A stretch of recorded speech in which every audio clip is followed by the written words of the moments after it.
India is my country and all Indians are my brothers and sisters. सालों तक इसी एक सेंटेंस के साथ हमने अपने दिन की शुरुआत करी।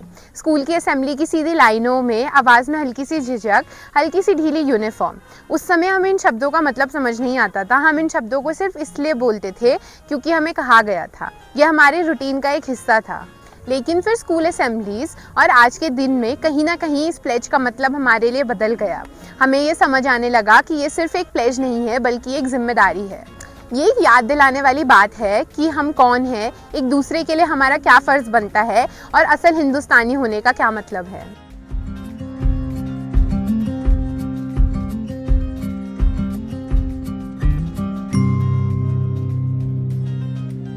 नमस्ते, आपका स्वागत है हमारे चैनल पीपल ऑफ पिथौरागढ़ में।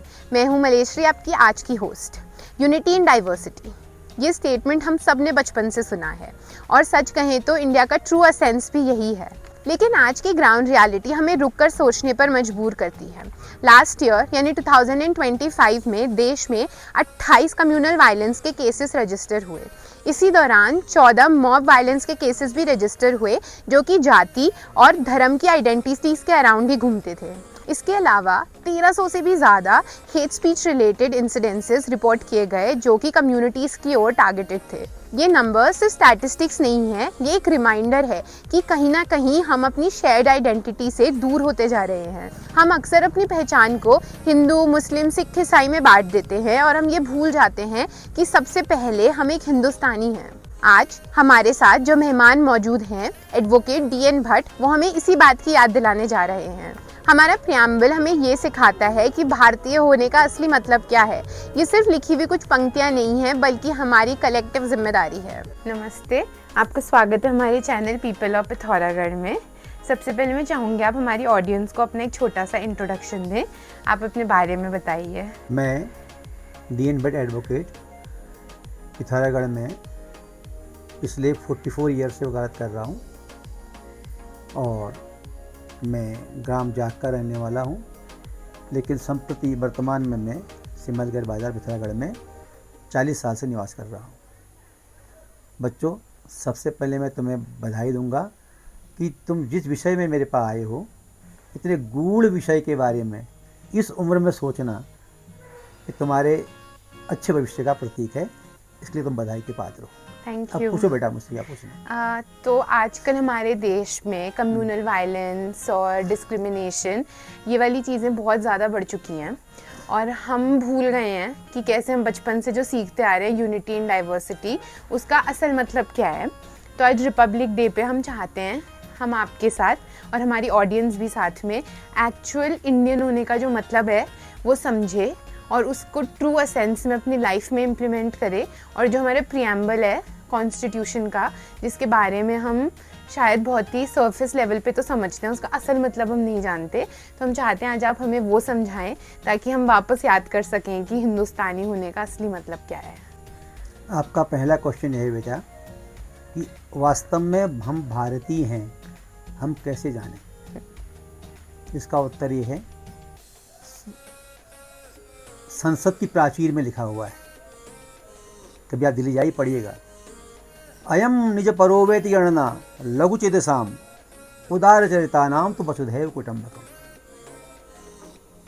हमारी भारतीय संस्कृति का मूल सिद्धांत क्या है कि सारी धरती ही हमारा परिवार है। और उसी मूल भावना के आधार पर दूसरा प्रश्न आपका क्या है कि संविधान की प्रस्तावना हम समझना चाहते हैं।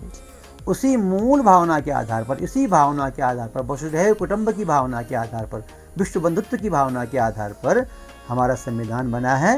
और हमारे संविधान की जो प्रस्तावना है वह विश्व बंधुत्व का प्रतीक है। और मानवीय गरिमा कैसी बनाई जाए, मानव की गरिमा की रक्षा कैसे हो, मानव मानव के संबंध कैसे हो, यह इस बारे में बताया गया है प्रस्तावना में। इसलिए प्रस्तावना को संविधान की आत्मा और सार कहें तो अतिशयोक्ति नहीं होगी।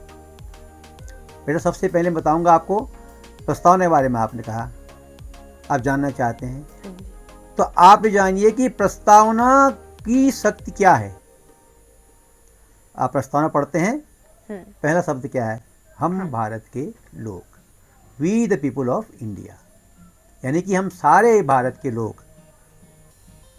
कश्मीर से कन्याकुमारी तक जितने भी भारत में रहते हैं, हम भारत के लोग, हमने इस प्रस्तावना को बनाने के लिए हमारी शक्ति इसके पीछे है। जनता की शक्ति, जनता इसमें लगी है। यह संविधान जनता द्वारा बनाया गया है, इसका प्रमाण यह हमारी प्रस्तावना है संविधान की। अब आप देखिए, अगर आप प्रस्तावना पढ़ते हैं सबसे पहले तो क्या पाएंगे? अगर इस प्रस्तावना को स्वच्छ मन से पढ़ते हैं, आपने प्रश्न किया कि कम्युनल वायलेंस होते हैं, हमारे बीच में डिफरेंसेज आ गए हैं, बंधुत्व तो नहीं बन रहा है, इसके पीछे क्या कारण है? इसके पीछे कारण क्या है ये आप जानना चाहते हैं। मैं इसके बारे में बताऊँ आपको, और एक जानना चाहते हैं आप संविधान की प्रस्तावना के प्रकाश में, ये जानना चाहते हैं ना आप। तो संविधान की प्रस्तावना के प्रकाश में अगर आप पढ़ेंगे, हम संविधान की प्रस्तावना पढ़ते हैं बेटा, तो सबसे पहले हम क्या पाएंगे कि हमारा संविधान ऐसा संविधान है जो अपने आप में एक अनूठा है और मानवीय गरिमा को बनाए रखने वाला है।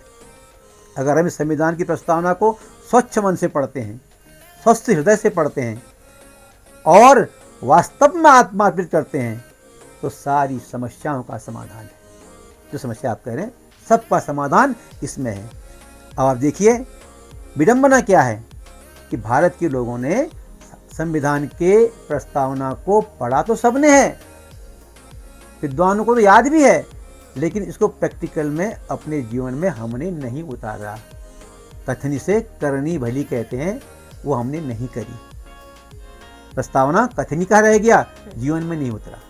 अब प्रश्न क्या है इसमें, आप प्रस्तावना पढ़ेंगे तो क्या कहते हैं, हम भारत के लोग भारत को संपूर्ण प्रभुत्व संपन्न बनाने, समाजवादी, पंथ निरपेक्ष, लोकतांत्रिक गणराज्य बनाने के लिए, शब्दों का ध्यान दीजिए आप, तथा उसमें समान समस्त नागरिक को सामाजिक, आर्थिक, राजनीतिक, न्याय, विचार, अभिव्यक्ति, विश्वास, धर्म और उपासना की स्वतंत्रता, प्रतिष्ठा, अवसर की समानता प्राप्त कराने के लिए तथा उन सब में व्यक्ति गरिमा और राष्ट्र की एकता और अखंडता सुनिश्चित कराने वाली बंधुता बढ़ाने के लिए दृढ़ संकल्प होकर इसे स्वीकार करते हैं, आत्मार्पित करते हैं। कब? 26 नवंबर 1949।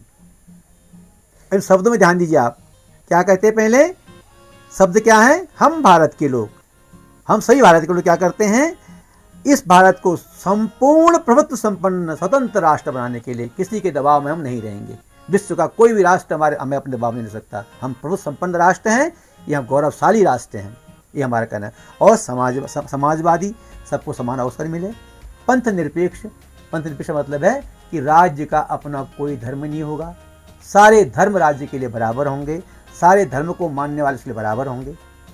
और आगे कहते हैं लोकतांत्रिक, डेमोक्रेसी आप जानते हैं, by the people for the people, आप पढ़ते होंगे, ये पुराना मुहावरा है। तो ऐसा है कि मनुष्य, भारत के लोगों ने स्वयं बनाया, अपने लिए बनाया है, यानी कि हम अपनी मर्जी से जो हमने कानून बनाए हैं उसके द्वारा हम शासित होना चाहते हैं ना, ये हमने कहना है, हमारा कहना है। तो इसलिए क्या कहना है कि सबसे पहले देखा है कि अगर हम वास्तव में इसको अपने जीवन में उतार लेते हैं तो क्या संविधान का स्रोत जो जनता की पावर है, उसके आधार पर यह संविधान हमको संपूर्ण प्रभु संपन्न बनाता है, स्वतंत्र बनाता है, धर्मनिरपेक्ष बनाता है और जनता के द्वारा जनता के लिए बनाया है। इस प्रस्तावना में नागरिक को न्याय मिला है। क्या कहा न्याय? समानता। क्या क्या न्याय मिले हैं? सामाजिक, राजनीतिक और आर्थिक न्याय। समाज में जितने भी लोग हैं सबको न्याय मिलेगा, सबके आर्थिक हितों की रक्षा होगी और सबको न्याय, जो भी जिस प्रकार की भी सामाजिक व्यवस्था पर न्याय मिलेगा, बराबर का न्याय मिलेगा। और सबसे बड़ी बात क्या बताएगी इसमें कि यह प्रतिबद्ध है देने के लिए। संविधान की प्रस्तावना में लिखा गया कि संविधान प्रतिबद्ध है देने के लिए, वचनबद्ध है देने के लिए, यानी खाली लिखा नहीं गया है, प्रतिबद्ध है वचन देने के लिए। इस प्रस्तावना द्वारा नागरिक को न्याय, समता, बंधुत्व, राष्ट्र की एकता व गरिमा बनाए रखने का वचन दिया गया है और विश्व बंधुत्व बढ़ाने का, और बंधुत्व, राष्ट्र की एकता और गरिमा बनाने का वचन दिया गया है। अब जब बंधुत्व बढ़ेगा तो आपने क्या कहा कि कम्युनल जो डिफरेंसेस आ रहे हैं वो समाप्त हो जाएंगे, भाई भाई को समझेगा।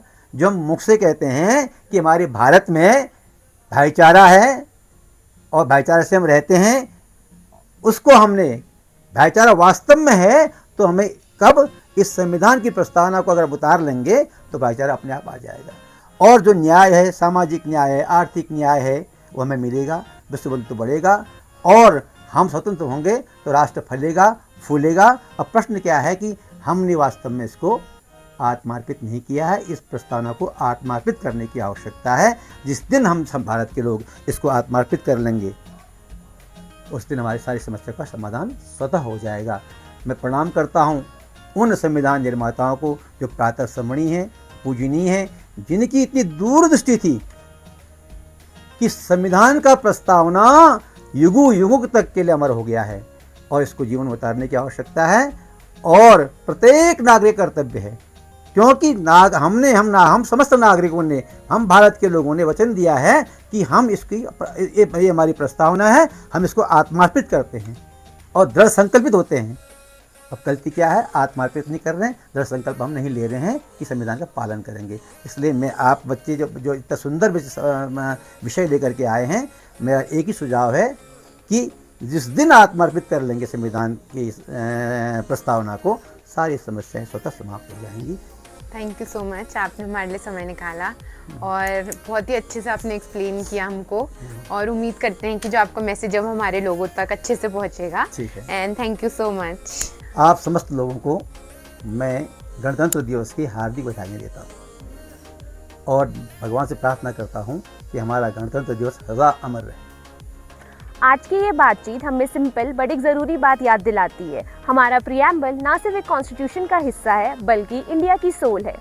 ये हमें बताता है भारतीय होना सिर्फ एक पहचान नहीं है बल्कि एक जिम्मेदारी है। जिम्मेदारी एक दूसरे के साथ इंसाफ की, सम्मान की और समानता के साथ जीने की। जब हम इस एसेंस को समझते हैं तब हमें एक बात समझ आती है, हमारे बीच का फ़र्क हमारी कमज़ोरी नहीं बल्कि हमारी ताकत है।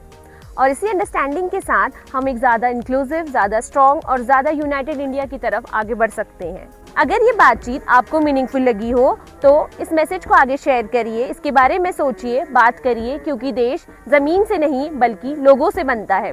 अगर आपको ये वीडियो पसंद आया हो तो हमारे चैनल को सब्सक्राइब करिए, हमारी वीडियो को लाइक एंड शेयर करिए। मिलते हैं इसी जज्बे के साथ।